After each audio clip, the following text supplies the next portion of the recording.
उस समाज के हैं, तो क्या आपको हिस्सा, आपके हक का हिस्सा मिला? नहीं मिला ना। इन सब का कारण क्या है? आप लोग पढ़ाई के क्षेत्र में क्यों नहीं आ पाए? आप लोग वाइस चांसलर क्यों नहीं बन पाए? आप लोग प्रोफेसर क्यों नहीं बन पाए? आप लोग हाई कोर्ट सुप्रीम कोर्ट में जज क्यों नहीं बन पाए? भारत सरकार को जो सचिवालय चलाता है, जिसमें कैबिनेट सेक्रेटरी और उसके बाद जो सेक्रेटरीज होते हैं अलग अलग विभागों के, सीनियर आईएएस होते हैं, उसमें आपके समाज के लोग क्यों नहीं है? कभी आपने इस पर चिंतन किया है? देश में जो प्राकृतिक संसाधन है, जल जंगल जमीन है, जहां से अरबों खरबों रुपए पैदा होता है, उसमें आपका हिस्सा क्यों नहीं है? क्या आपने कभी सोचा है? सरकारें जितनी भी बनी हो, सरकारों को चलाने का नियंत्रण आपके हाथ में क्यों नहीं है? क्या आपने कभी इस बारे में सोचा है? आजादी के टाइम पे सभी के बच्चे सरकारी स्कूलों में पढ़ते थे। गरीब से गरीब परिवार का बच्चा पीछे बैठ के भी मेहनत मशक्कत करके बड़ी से बड़ी कुर्सी हासिल कर लेता था। फिर ये प्राइवेट स्कूल क्यों खुल गए? पिछले 15 से 20 सालों में 1.5 लाख से ज्यादा सरकारी स्कूल बंद क्यों हो गए?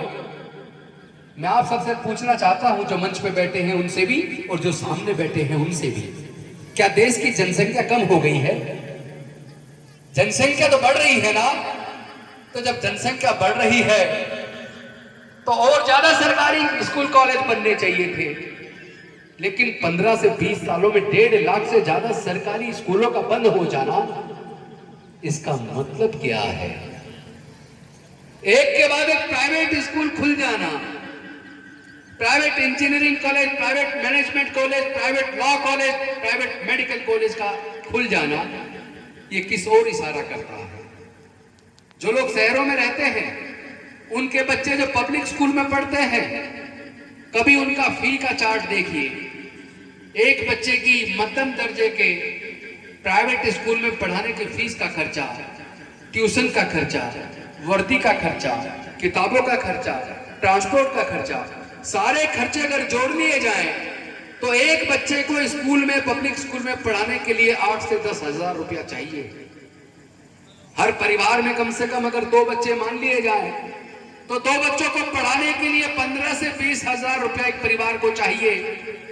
लेकिन देश के जिन 88% समाज की मैं बात करता हूं, उस 88% समाज का 99% ऐसा है जिसके पूरे परिवार की इनकम अगर को जोड़ ली जाए तो 5,000 से लेकर 20,000 के बीच है।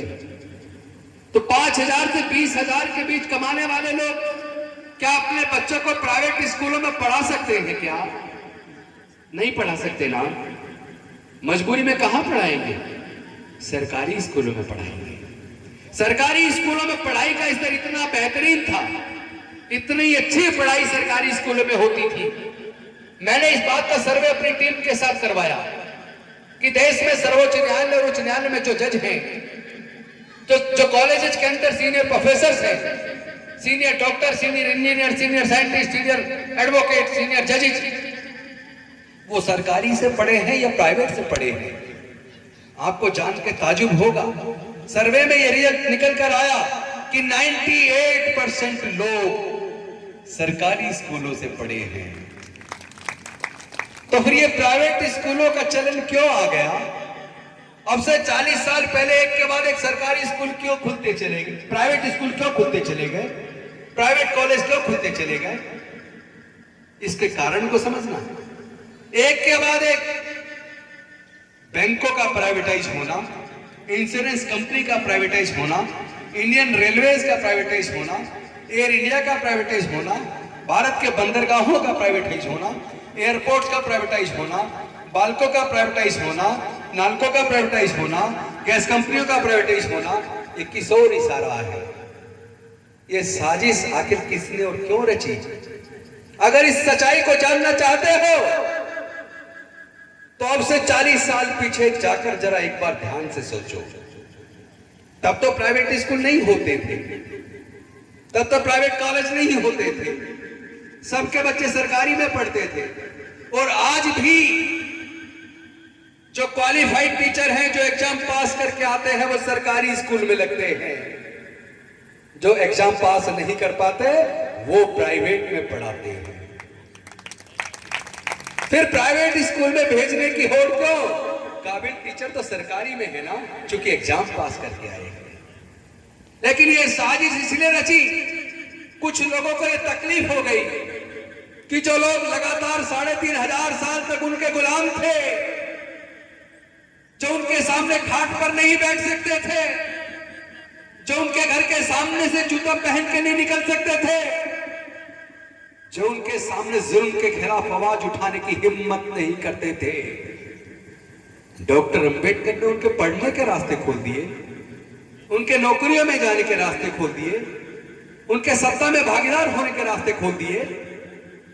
ये सब हुआ कैसे कि आज वो जुल्म के खिलाफ मुकदमा दर्ज कराते हैं एट्रोसिटी एक्ट में? ये सब हुआ कैसे? जब उन्होंने अपने चिंतन शिविर में इस पे चिंतन किया तो उनको समझ आया कि ये जो डॉक्टर अंबेडकर ने इनका पढ़ने का रास्ता खोल दिया, पढ़ने से इनमें ज्ञान आ गया, और जिसमें ज्ञान आ जाता है उसे अच्छे और बुरे में अंतर करना आ जाता है। जिसमें ज्ञान आ जाता है वो जुल्म के खिलाफ बोलना सीख जाता है, और ज्ञान के साथ साथ अगर नौकरी लगने से घर में थोड़ा पैसा आने लगे तो पैसा बोलने की ताकत भी दे देता है। क्योंकि पैसे वालों की कोई जाति नहीं होती। अपने समाज के बारे में आप सोच लो, जो आपके समाज के बच्चे जो आईएएस बने हैं, आईपीएस बने हैं, उनको वो अपनी लड़की बड़ी आसानी से दे देते हैं, वह कोई जाति बाधा नहीं बनती। जो आपके समाज के लोग बड़े बड़े इंटरेस्टलिस्ट बन जाते हैं, वैसे तो बने बहुत कम, एक का दुक्का, लेकिन जो बन के उनके देखना उनके बच्चों की शादी कहां हुई है, उनको अपनी लड़की और लड़का देने में उनकी इज्जत कम नहीं होती। ये जातियां सिर्फ गरीब लोगों के लिए हैं। उनको ये समझ आ गया कि ये जो ताकत इस समाज में बोलने की आई है, ये पढ़ने लिखने से और नौकरी से आई है। तो उन्होंने तय किया आपसे 40 साल पहले, फिर से इनकी पढ़ाई लिखाई का रास्ता बंद कर दो, फिर से इनकी सरकारी नौकरियों में आने का रास्ता बंद कर दो। क्योंकि वो ये जानते थे इनके पास इतना पैसा नहीं है कि ये व्यापार कर लें। तो उन्होंने एक तरफ धीरे धीरे स्कूलों को प्राइवेटाइज करना शुरू किया, प्राइवेट स्कूल, प्राइवेट कॉलेज खोलने शुरू किए, और दूसरी तरफ सरकारी संस्थानों को धीरे धीरे बेचकर प्राइवेटाइज करना शुरू किया। और जो जो संस्थान बिक गया वहां हमारे बच्चों का रिजर्वेशन खत्म हो गया। और वो केवल यहीं पे नहीं रुके, उसके बाद वो स्कूलों में नो डिटेंशन पॉलिसी लेकर आए। नो डिटेंशन पॉलिसी का मतलब किसी भी बच्चे को फेल मत करो, 1 से 8वीं तक ऐसे ही पास कर दो, चाहे उसको हिंदी में एप्लीकेशन लिखनी भी नहीं आती, फिर भी उसको ऐसे ही पास कर दो। बच्चा 1 से 8वीं तक ऐसे ही पास हो गया, पिताजी का नाम लिखना नहीं आता और 8वीं पास कर गया, और 9वीं में कानून बना लिया 9वीं में उसे एग्जाम देना पड़ेगा, और एग्जाम में अगर फेल हो जाए तो उसे स्कूल से निकाल दो। तो नो डिटेंशन पॉलिसी के तहत 1 से 8वीं तक तुमने उसे बिना पढ़ाए बिना कुछ सिखाए ऐसे ही पास कर दिया, तो 9वीं में वो एग्जाम में पास कैसे होगा? यानी एक साजिश के तहत आपने उसे स्कूल से भी निकाल दिया। फिर भी कुछ बच्चे अगर मेहनत मशक्कत करके पढ़ लिख कर आगे आ गए, तो पहले 12वीं करने के बाद 1990 के आसपास तक मेडिकल के अंदर, इंजीनियरिंग के अंदर, लॉ के अंदर डायरेक्ट एडमिशन होता था मेरिट से, 12वीं के अंकों के आधार पर। बाद में उन्होंने एंट्रेंस एग्जाम लगा दिया। चलो एंट्रेंस लगा दिया, हमें उसमें भी कोई पीड़ा नहीं है, उसमें भी हम मेहनत करके निकलने लगे। तो उन्होंने फिर ऐसा कर दिया कि एंट्रेंस एग्जाम में जो मटेरियल आता है, जो क्वेश्चन पूछे जाते हैं, उसमें से जो उसने 12वीं तक पढ़ा है उसमें से केवल 40%, बाकी 60% बाहर से जो पढ़ाया ही नहीं उसको। यानी वो 60% केवल वो पढ़ पाएंगे जो कोचिंग लेंगे।